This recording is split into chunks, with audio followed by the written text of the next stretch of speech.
ليه بالغالي تشتريها وانتوا ممكن تتعلمي ازاي تعمليها بشوية مية وحبة سكر؟ النهاردة هنعمل مع بعض حلاوة المولد النبوي الشريف عليه أفضل الصلاة والسلام. كل سنة وانتوا طيبين. هنعمل سمسمية وحمصية وفولية وقشطية وملبن بالمكسرات بأقل تكلفة ومكونات بسيطة جدا جدا. تابعيني لآخر الفيديو، هعرفك ازاي تنجح معاكي من أول مرة بطريقة بسيطة جدا جدا وسهلة جدا جدا.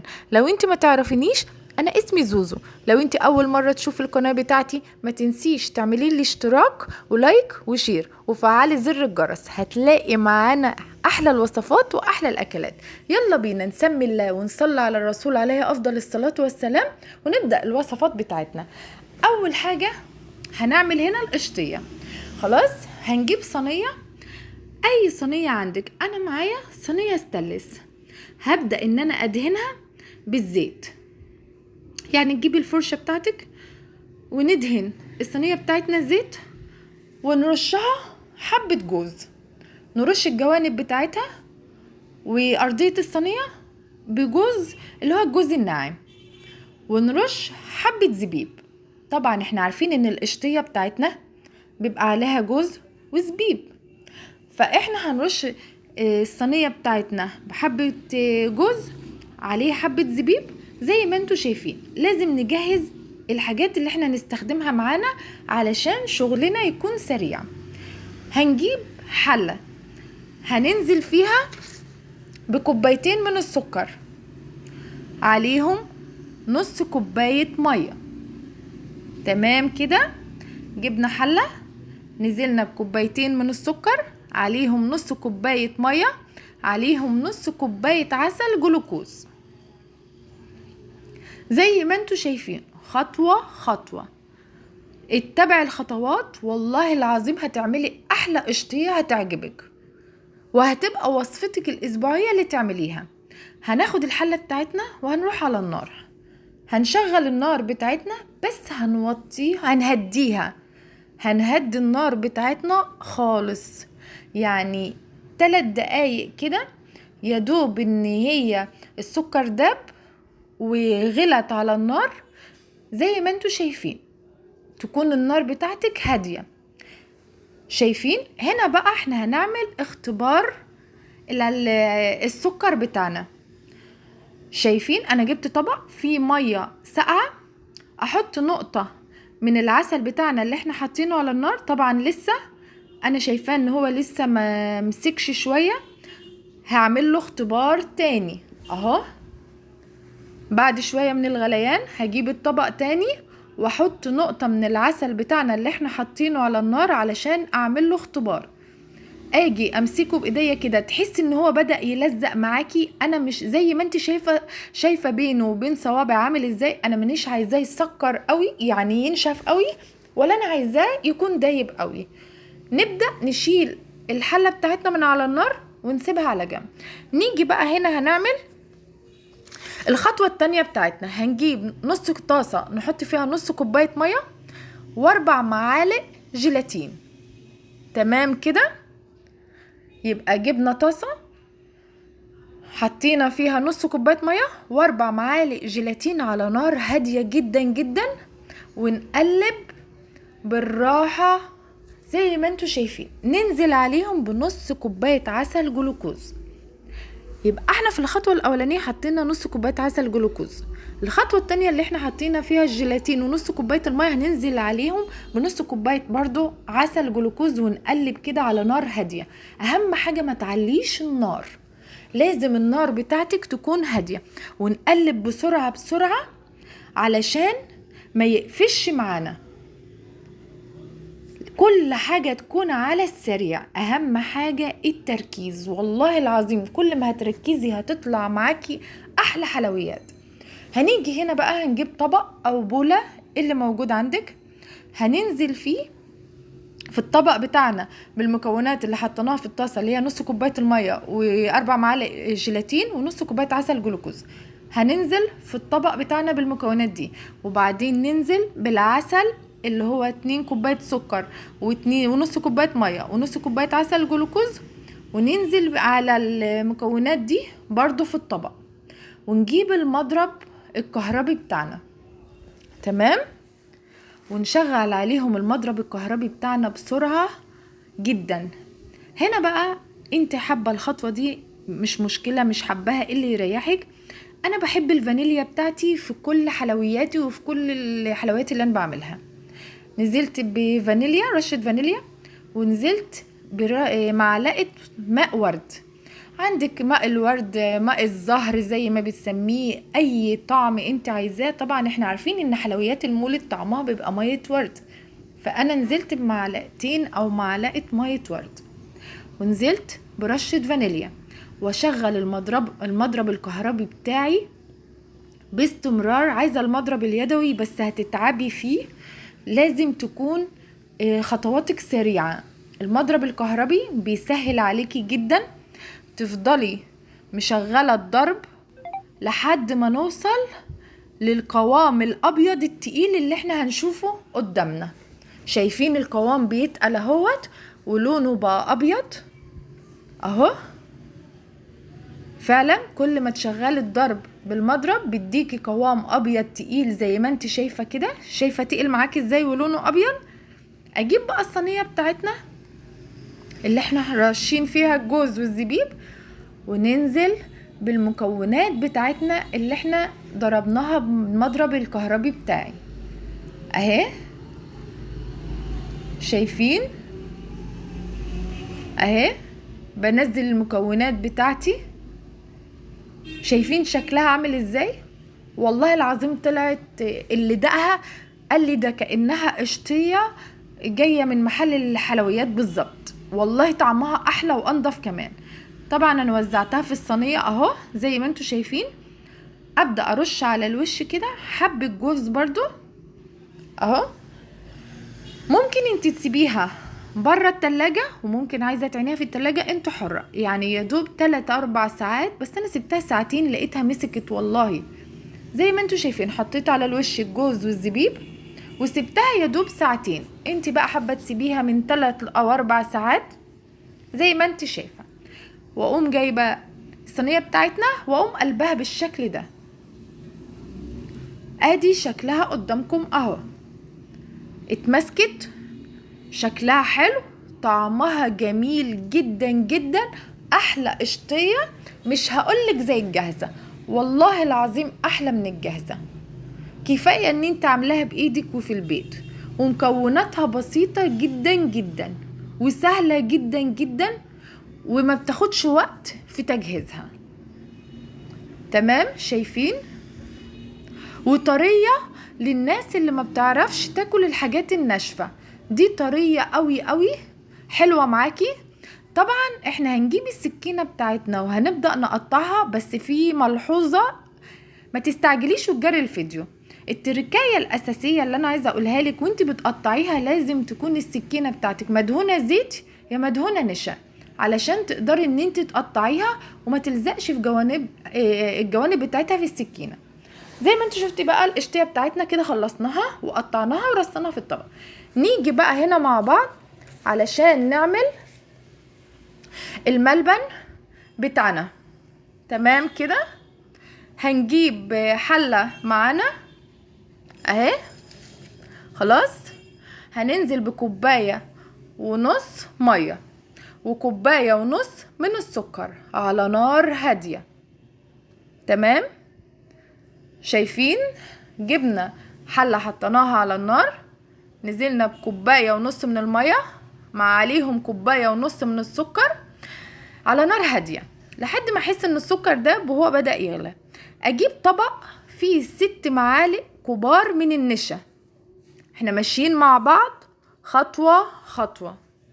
خلاص، طبق معانا 6 معالق من النشا، عليهم نص كوباية من المية، عليهم عارفة اللون اللي هو اللون الغذائي الأحمر اللي هو عندك جل عندك بودر. احنا هنعمل الملبن الأحمر اللي بالمكسرات. تمام، احنا جبنا بقى الطبق حطينا فيه 6 معالق كبار نشا، عليهم نص كوباية مية، معاهم لون غذائي أحمر. هنضيفه للمية اللي بالسكر اللي احنا حطينها على النار على نار هادية، ونقلب باستمرار. اهم حاجة التقليب بالاستمرار. شايفين القوام تقل ازاي معانا؟ انزل كل ده والنار هادية جدا جدا. اهم حاجة ما تعليش النار، ولازم يستوى معاكي. هنزل عليهم بمعلقتين عسل جلوكوز ورشة فانيليا ومعلقة كبيرة مية ورد. انتوا بتسميها ماء زهر، بتسميها ماء ماء اللي هو اللهم صل على النبي، مية ورد او ماء زهر اللي يريحك. وابدأ اقلب زي ما انتوا شايفين كده. القوام بتاعي تقيل، بس اهم حاجة وتركاية اعرفها لك ان لازم المقادير دي تستوى على النار. ما تطفيش النار وتقولي القوام تقل، لا، ما تستعجليش، استني.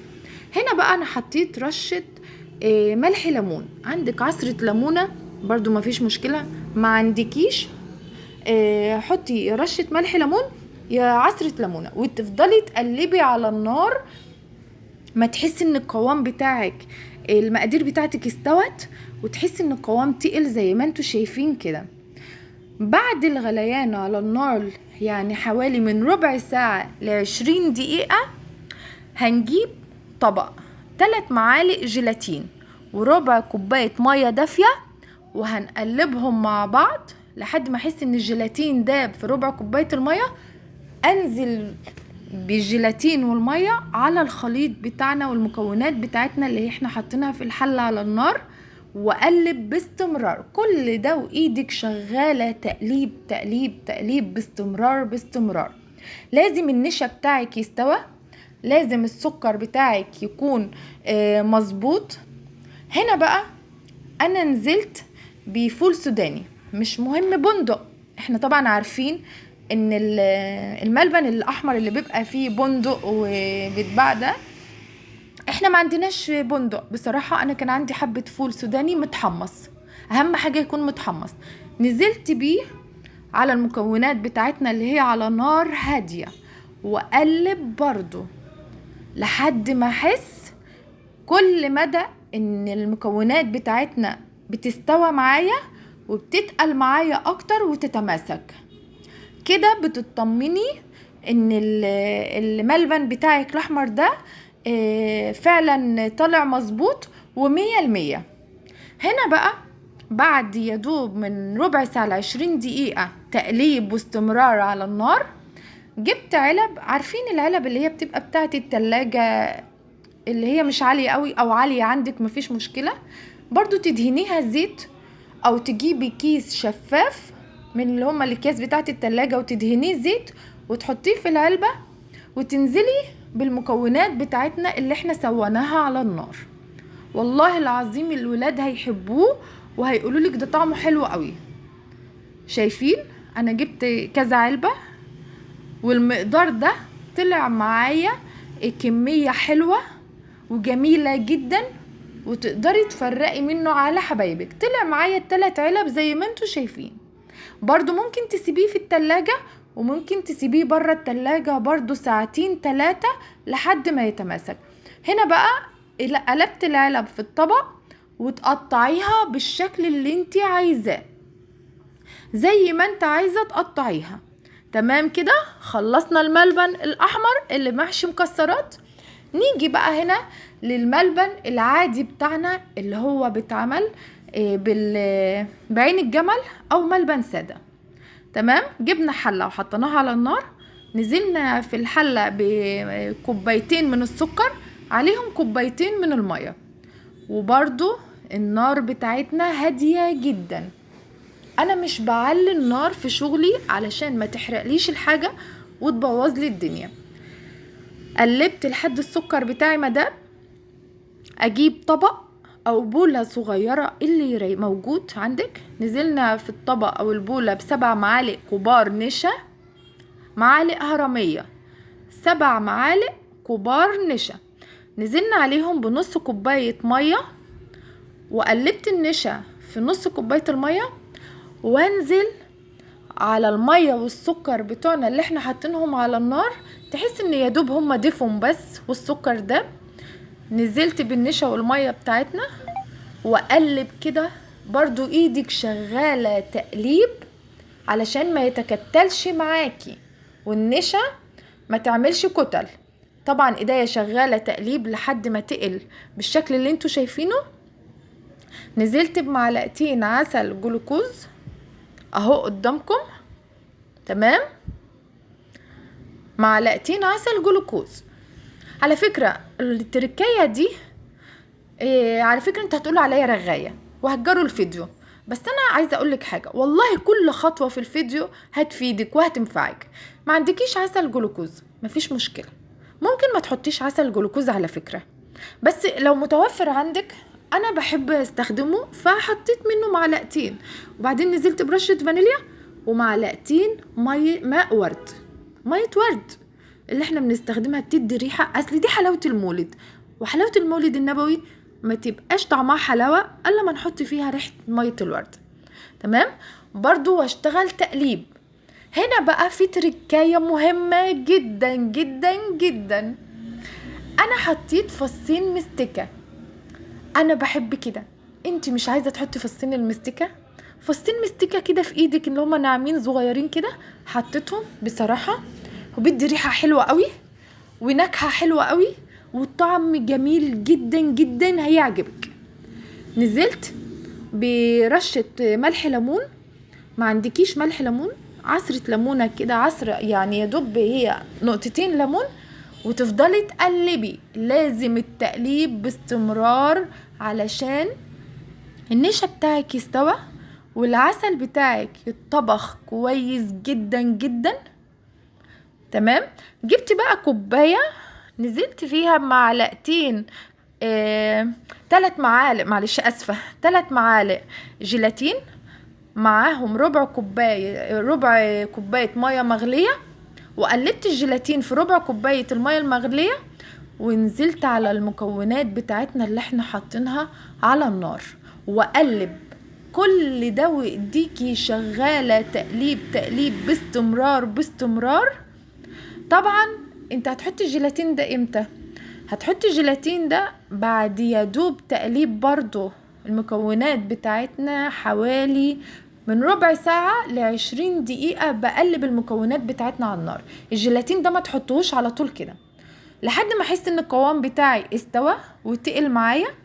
هنا بقى انا كان عندي يعني شوية عين جمل، عملتهم في خيط كده، وابدأ اجيب الخيط بتاعي وتنزلي في خليط الملبن اللي احنا عملناه.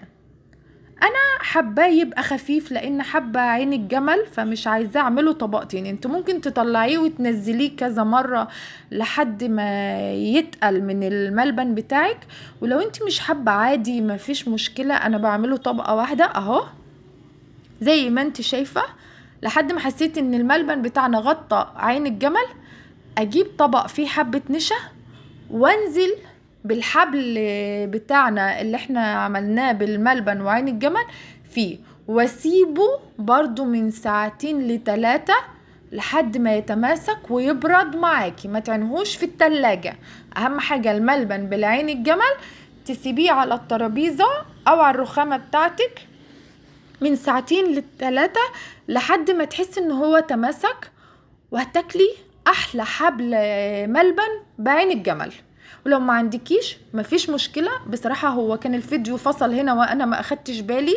حبة الملبن اللي فضلوا في الحلة بتاعتي، كان عندي شوية فول زي ما انتوا شايفين كده او بندق متكسر، قمت مقلباهم في الملبن اللي فايض في الحله. بس بصراحه والله الفيديو فصل مني، انا يدوب بس حطيت المكسرات وقلبتها في الملبن، مانيش عايزاه ساده. وبعدين جبت علبه برضو من بتاعه التلاجة، وجبت كيس شفاف دهنته زيت، ونزلت بخليط الملبن اللي فايض في الحله في العلبه اهي، وابدا اخبط العلبه كده علشان المكونات بتاعتنا تملي العلبه، وبرضو وتسيبيها على الرخامه ما تعينهاش في التلاجة. اجي بقى على الوش من فوق كده وارشه نشا، تيجي من على الوش وترشيه نشا. هنا بقى بعد ما كان سبت الملبن 3 ساعات، بصراحة انا سبته 3 ساعات. ده كان الحبل، انا قلت لكم ان انا كان عندي حبة ملبن عين جمل صغيرين جدا فعملتهم، وده كان شكله. طلع حبل صغير بس بصراحة هو طلع طعمه حلو قوي، يا ريتني كنت عملت بس ما كانش عندي الا شوية صغيرين دول. هنا بقى بعد ما قلبنا علبة الملبن التاني اللي هو قلبنا فيه شوية المكسرات، قلبتهم في حبة النشا وتبدأي تقطعي. طبعا انا بدهن السكينة بحبة نشا علشان ان هي تمشي في جوانب الملبن ما تلزقش معاكي، وتبدأي تقطعي بالشكل اللي انت عايزاه زي ما انت عايزة. انا قطعته مكعبات اهو زي ما انتوا شايفين. ابدأ اقلبه في النشا. طبعا ما عندكيش المكسرات ولا عندك فول ولا سوداني ولا عندك اي حاجة، مفيش مشكلة، تعمليه سادة وهتطلعيه بالشكل اللي انت شايفاه ده الملبن المكعبات اهو. طعمه ملبن حلو قوي قوي، انا عجبني. ودي القشطية بتاعتنا. يا رب الوصفة تكون عجبتكم، تكتبوا لي رأيكم في الكومنتات. وما تنسيش تعملي لي اشتراك ولايك وشير عشان وصفاتنا توصل لناس كتير. شايفين القشطية حلوة قوي قوي اهي، والله العظيم احلى من الجاهزة. وده الملبن اهو قدامكم اللي بعين الجمل اهو. شايفين حشو العين الجمل عامل ازاي؟ جميل جدا جدا والله العظيم، حلو قوي وبألف هنا. وان شاء الله وصفتي تكون حلوة على قلبكم. شايفين اهو الملبن اللي انا كنت عاملة فيه المكسرات اللي هي مجروشة حلوة قوي. هنعمل سمسمية وحمصية وكمان فولية بقى. اول حاجة هنا هنجيب الصينية بتاعتنا اللي احنا هنستخدمها في الشغل بتاعنا. انا برش عليها يعني حبة مية كده. عندك صينية، عندك صاج، المهم ان يكون مربع، او لو انت حابه مدور اللي يريحك، برضو الامكانيات اللي موجودة عندك. انا رشيت على الصينية بتاعتي حبة مية. ليه؟ علشان لما اجي احط الكيس بتاعي اللي انا هستخدمه في الشغل يكون لازق، المية تخليه يلزق ما يتحركش معايا ويضايقني وانا بشتغل. ليه بقى؟ لان في تركاية مهمة، انا عايزاكي تشتغلي بسرعة، يعني كل حاجتك تكون جاهزة معاكي علشان لما تبدأي الشغل هتشتغل على طول. تمام؟ فاحنا دلوقتي دهنا الصينية مية، جبنا كيس شفاف حطيناه على الصينية لزق اهو معانا. بدأت ادهن الكيس بتاعنا بالزيت. تمام؟ تدهني الكيس كله على الصينية بالزيت. دلوقتي انا هستخدم السكينة برضو ادهنها بالزيت. لازم الحاجات اللي انا هستخدمها تكون جاهزة علشان انا هشتغل على طول. ممكن استخدم القطاعة ديت، فانا برضو دهنتها زيت. تمام؟ اسيب بقى المكونات اللي انا هستخدمها واروح بينا على البوتاجاز ونشغل النار بتاعتنا. انا اول حاجة هنعملها هي الفولية. انا معايا نص كيلو فول سوداني. جبت الطاسة بتاعتي حطيتها على النار، حطيت فيها نص كيلو فول سوداني. انا مستخدمة نص كيلو فول سوداني طري، لا يبقى مملح ولا يبقى متحمص. انتي هتحمصيه على النار، توطي النار يعني نهدي النار، ما تعليهاش قوي علشان ما يتلطعش معاكي ويتلسع ويبقى لونه محروق كده، مش هيبقى حلو. انا هديت النار، طبعا عليت النار في الاول على حد الطاسة ما تسخن معايا، وبعدين هديت النار وابدأ اقلب كده بسرعة بسرعة، بتقلب بسرعة. تمام؟ بعد ما حمصنا الفول بتاعنا هنشيله على جنب، بس تغطيه علشان يفضل دافيان. هنجيب الطاسة التانية بتاعتنا برضو ونحطها على النار، وننزل على الطاسة بتاعتنا بنص كوباية مية وكوباية سكر. شفتي ازاي المكونات بتاعتنا اللي احنا نستخدمها؟ كوباية سكر، نص كوباية مية من الحنفية عادي، معلقة عسل جلوكوز زي ما انت شايفة بالظبط كده. تمام؟ بعد ما السكر داب والعسل بتاعنا داب، نزلت بمعلقة كبيرة ماء ورد. طبعا احنا عارفين ان حلاوة المولد بتبقى ريحتها عاملة زي مية الورد كده، بتبقى حلوة قوي. فمية الورد دي هي اللي بتساعدك تديكي الريحة والطعم زي بتاعة الحلواني بالظبط بالظبط، والله العظيم احلى كمان. هنفضل نسيبها على النار، السكر والعسل والمية بتاعتنا تغلي. انا هنا بشوف، شوفي دي نسبة ايه، ان احنا بنشوف السكر بتاعنا جمد ولا لا، لسه شوية. يعني العسل بتاعنا نختبره. خلاص، بعد ما الاقيه اللون بتاعنا وصل للون الذهبي الفاتح، احنا سيبناه على النار السكر والمية وعسل الجلوكوز يعني في حدود 10 دقايق او ربع ساعة. بعد ما خلصت حطيت عليها رشة كربوناتو. كربوناتو اللي هو محسن الطعام، موجود عند بتاع الحلويات. تمام. وطبعا انا حطيت الكربوناتو وانا شايلاها طفيت النار، يعني تطفي النار وتحط الكربوناتو وتقومي نازله بالفول السوداني بتاعنا اللي احنا محمصينه، وتقلبي بسرعه بسرعه كده، كل حاجه سريع سريع، وتنزلي بالمكونات دي في الصينيه بتاعتك اللي احنا مجهزينها ودهنينها بالزيت علشان ما تجمدش معاكي. يعني كل حاجة بسرعة بسرعة، بس خافي تتلسعي بالراحة. بعد ما فردتهم في الصينية بتاعتنا بالشكل اللي انتوا شايفينه ده، انا فردتها بالحجم اللي انا عايزاه ده، تبدأي تقطعي بسرعة وهي لسه طرية علشان ما تجمدش منك ومنتيش هتعرفي تقطعيها. انا معرفتش اقطع بالسكينة، معرفتش امسكها، انا جبت قطعة البيتزا بتاعتي واشتغلت بيها، وفعلا هي سهلت لي التقطيع كويس جدا. بس خلي بالك نصيحة علشان ايدك ما تتلسعش، والله العظيم طلع طعمها تحفة جدا جدا جدا. قلت لكم مليون مرة انا مش بحب اشكر في وصفاتي، بس انا بحاول اجيب لكم الوصفات السهلة اللي تقدروا تعملوها في البيت وبيطلع طعمها حلو قوي.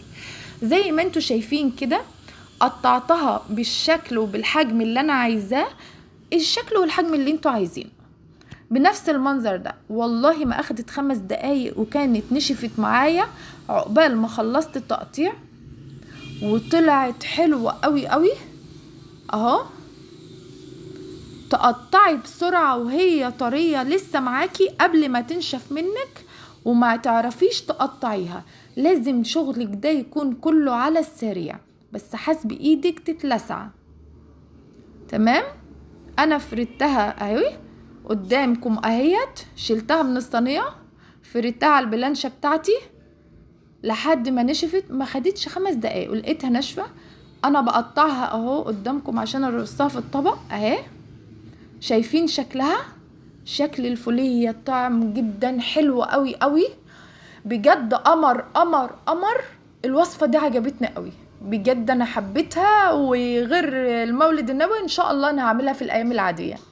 شايفين طلع معايا من نص كيلو الطبق ده والطبق ده. تمام كده. شايفين شكلها عامل ازاي؟ والله كأنها جاهزة واحلى من بتاعة المحلات. نيجي بقى هنا علشان نعمل الوصفة التانية بتاعتنا اللي هي الحمصية. انا جبت هنا، انا جايبه هنا ربع كيلو من الحمص، مش هعمل نص كيلو، انا عملت ربع كيلو من الحمص. جبت طاسة، حطينا الحمص، هدينا النار علشان نبدأ نحمص الحمص بتاعنا اهو. زي ما انتوا شايفين كده، انا همشي معاكم وهكرر لكم الخطوات خطوة خطوة. ما تستعجليش وتجري الفيديو هتقول الحمصية زي الفولية، هتقول السمسمية زي الفولية. لا، استني، ما تستعجليش. كل وصفة وليها تركتها. بعد ما حمصنا الحمصية وشلناها من على النار، تغطيها بطبق عشان ما تبردش، احنا عايزينها تكون دافيانة او سخنة في استخدامنا. هنا برضو جيت بكوباية سكر، لا هنا بقى مش هنستخدم كوباية سكر في الحمصية عشان انا مستخدمة ربع كيلو من الحمص. هتستخدمي نص كيلو سكر، نص كوباية سكر عليها ربع كوباية مية. يبقى نص كوباية سكر عليها ربع كوباية مية. هننزل عليها يعني معلقة صغيرة عسل جلوكوز، ونقلبهم كده مع بعض لحد ما يدوبوا. بس تقلبي من بره على جوه علشان ما يسكرش معاكي. عرفتي التركايه المهمه اللي اقولك عليها؟ عشان ما يسكرش معاكي تسيبيه يغلي على النار. لما تيجي تقلبي من بره على جوه. هنا بقى احنا حطينا معلقه ماء ورد. ماء الورد ده اساسي معايا. هتقلبيه وتسيبي المكونات بتاعتك دي تغلي على النار لحد ما تعمل العسل الكراميل اللي احنا عايزينه. يبقى ربع كيلو سمسم، نص كوباية سكر، ربع كوباية مية. هنا برضو بعمل الاختبار بتاعي لحد ما احس ان العسل بتاعي بقى عامل زي الازاز اهو قدامكم. عامل زي الازاز بس هو مش ازاز قوي، يعني تحس ان هو جمد معاكي شوية. هنا نزلت برضو برشة كربوناتو صغيرة، يعني مش رشة كبيرة. كنت طفيت النار وانزل برشة الكربونات الصغيرة دي اهي واقلبها، وانزل بالحمص على طول على العسل بتاعنا اللي احنا عملناه علشان ما يجمدش. قلب بسرعة بسرعة، كل حاجة تكون سريعة. بجد الوصفة دي، الثلاث وصفات دول هيعجبوكم قوي، انا متأكدة وواثقة. حلو قوي. طبعا بسرعة قلبت الحمص في العسل اللي احنا عملناه، انزل بيه برضو في الصينية اللي احنا مجهزينها ودهنينها زيت اهي. ابدأ افرد الحمص بتاعنا اهو بالشكل اللي انتوا شايفينه اهو. خلاص طبعا سخن قوي، انا بقيت بمسكه بسرعة، يعني شايفة ايديا بفرد وايديا والله العظيم سخنة قوي. هو الحاجة الوحيدة ان انت لازم تفرديه بسرعة بسرعة وهو طري قبل ما ينشف منك علشان يبقى سهل عليكي. وابدأ اقطعه قبل ما يجمد ومش هتعرفي تقطعيه. تمام. مسكنا القطاعة البيتزا، انا استخدمتها في التقطيع وكانت سهلة معايا قوي. كل واحد حر، ممكن تستخدمي السكينة، ممكن تستخدمي قطاعة تانية. انا استخدمت قطاعة البيتزا بتاعتي، كانت حلوة قوي وسهلت عليا في التقطيع اهو زي ما انتوا شايفين. تقدري تقطعي. طبعا ده انا مش بشيله علشان هيترمى، لا طبعا مفيش حاجة هتترمى، انا بس بشيله عشان اعمل الشكل اللي قدامي. انما كل حاجة مش هتترمى لان ده حرام. ده نعمة ربنا، والوصفة حلوة قوي وجميلة قوي فهتعجبكم. تمام. ادي الحمصية، عملنا ربع كيلو حمصية حمص، عملنا نص كوباية سكر، عملنا ربع كوباية مية، معلقة جلوكوز، رشة كربونات. بس هي دي المكونات وموجودة في كل بيت. هنا طلعت الحمص على البلانشة بتاعتي خلاص، وادي شكلها زي ما انتوا شايفين اهي. بذمتكم مش زي الجاهزة. ما تنسوش تعملوا لي اشتراك ولايك كتير وشير كتير، وان شاء الله وصفتي تعجبكم اهي. ابدأ ارص بقى الحمصية بتاعتنا في الطبق. الطريقة دي انت هتقوليلي انت بتحطي كربوناتو ليه؟ انا هقولك انا بحط كربوناتو ليه، علشان ان هي لو ما تبقاش ناشفة قوي معاكي ولا طرية قوي. في ناس على فكرة ما بتحطش كربوناتو، انت حرة. عايزة تحطي كربوناتو حطي، مش عايزة تحطي مش مهم تحطي. كربوناتو دي موجودة محسن طعام، موجودة عند مستلزمات الحلويات. شايفين الحمصية قدامكم؟ والله كان نفسي اسمعكم صوتها وهي بصوا بتخرفش كده، جميلة جدا، طعمها حلو قوي. نيجي بقى هنا عشان نبدأ الوصفة الثالثة اللي هي السمسمية بتاعتنا. خلاص احنا جايبة نص كيلو من السمسم، هنزل بيه في الطاسة بتاعتنا. طبعا احنا في الاول معليين النار لما الطاسة تسخن، وننزل بالسمسم ونهدي النار علشان ما يتلسعش مننا. وابدأ اقلب زي ما انتوا شايفين بالشكل اللي قدامكم ده. خلاص كده بنقلب السمسم بتاعنا. مكونات سهلة، وصفة بسيطة، هي عايزة بس تركيز، اكتر من كده مفيش. والله مكونات سهلة وبسيطة جدا وموجودة في كل بيت. تمام. قلبنا السمسم وحمصناه زي ما انتوا شايفين اهو. خلاص كده جبنا الطاسة التانية. انا جايبة نص كيلو سمسم. هنا بقى هننزل بكوباية سكر مليانة لعينها، لان السمسم بيحتاج شوية من العسل زيادة. انا مليت كوباية السكر زيادة، حطيت نص كوباية مية، حطيت معلقة عسل جلوكوز اهو زي ما انتوا شايفين.